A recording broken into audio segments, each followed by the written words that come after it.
స్వేచ్ఛ ఎక్కడుంది? నాకు స్వేచ్ఛ లేదు. ఒక్కటే మాట అడుగుతున్నావు వాసనని. జగనన్న ప్రభుత్వంలో మీకున్న స్వేచ్ఛ నిజంగా కూడా చాలా తక్కువ మంది కూడా ఉంటుంది.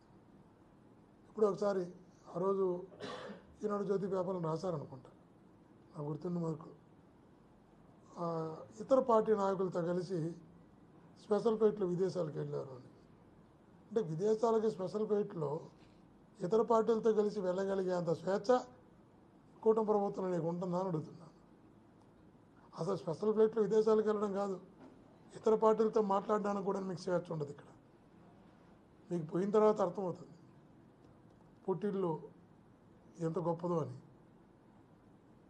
ఎంత గొప్పగా చూసుకున్నదో, ఎంత స్వేచ్ఛ ఉన్నదో, ఎంత గౌరవంగా చూసుకున్నదో మీకు ఇప్పుడు కాదు, కాలం గడిచే కొందికి చాలా అర్థమవుతుంది.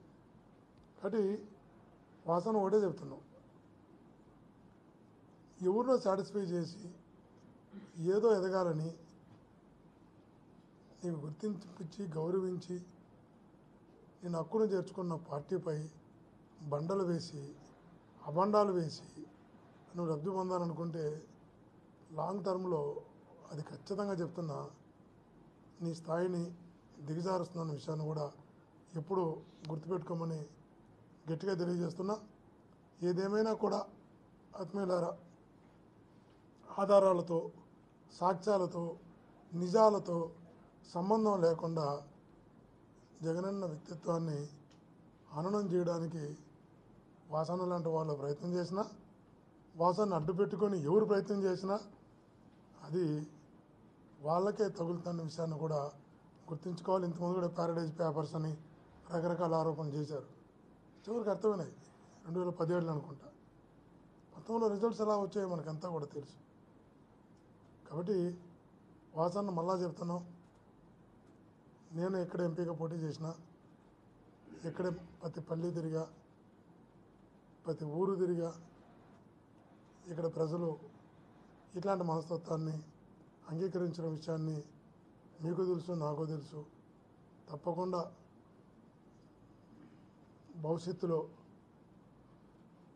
జగనన్న వైపు ఎన్ని ఆరోపణలు చేసినా, ఎన్ని అభాండాలు వేసినా, ఎన్ని రకాలుగా ఎంతమంది కలిసి ఒక వ్యక్తిని ఎదుర్కోవడానికి ఎన్ని పార్టీలు కలుస్తున్నాయి,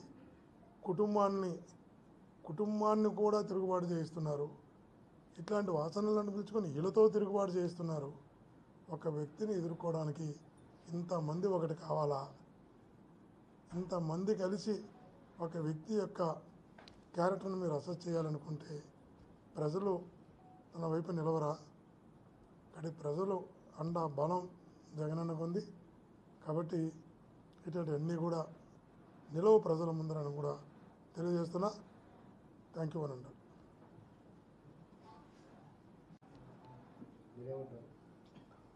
చంద్రబాబు గారు అపాయింట్మెంట్ వాసనకి ఇవ్వలేదని అదే ఇంకో అపాయింట్మెంట్ కోసం ఏమైనా మాట్లాడినాడేమో.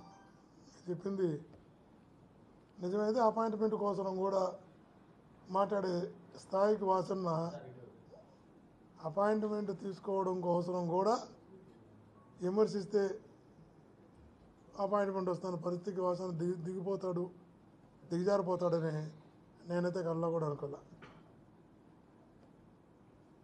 మేమైతే ఒకటి చెప్తున్నాం మా కార్యకర్తలకు, ఇక్కడ మా నాయకులకు, నన్ను జగనన్న ఇక్కడ పంపిన తర్వాత కష్టమైన నష్టమైన ప్రతి కార్యకర్తకు, ప్రతి నాయకుడికి అండగా ఉంటాం. ఎన్ని రకాల మా కార్యకర్తలను ఇబ్బంది పెట్టాలనుకున్నా, మా నాయకులను ఇబ్బంది పెట్టాలనుకున్నా, వాళ్ళకి ఏ రకంగా మీరు దెబ్బకొట్టే ప్రయత్నాలు చేసినా వాళ్ళందరికీ బ్యాక్బోన్గా అండగా గట్టిగా నిలబడతాం. ఒంగోలుకి సంబంధించి ప్రతి నాయకునికి, ప్రతి కార్యకర్తకి గట్టిగా అండగా నిలుస్తామని తెలియజేసుకుంటాం.